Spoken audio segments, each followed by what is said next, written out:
आम एमती एक जगार पहुँचीचु जो जगह दिने इतिहासर एक राजनैतिक पेण्ठस्थली थिला एवं वाणिज्यिक पेण्ठस्थली मध्य थिला। जो अंचल निजर राजनैतिक और वाणिज्यिक वाणिज्य कारोबार चर्चा रही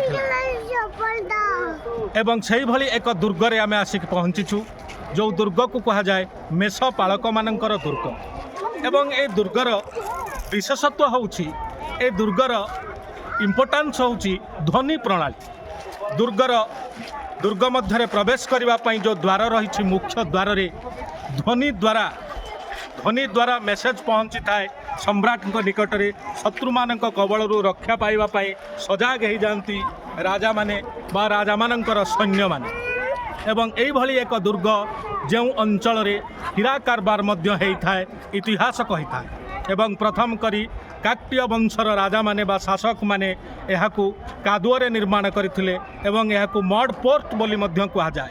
परवर्ती मुहूर्त में कुतुब शाही डायनेस्टीर शासक माने यहाकू सुदृढ़ एवं विशाल पोर्ट रे परिणत करथिले एवं विशाल दुर्गरे परिणत करथिले।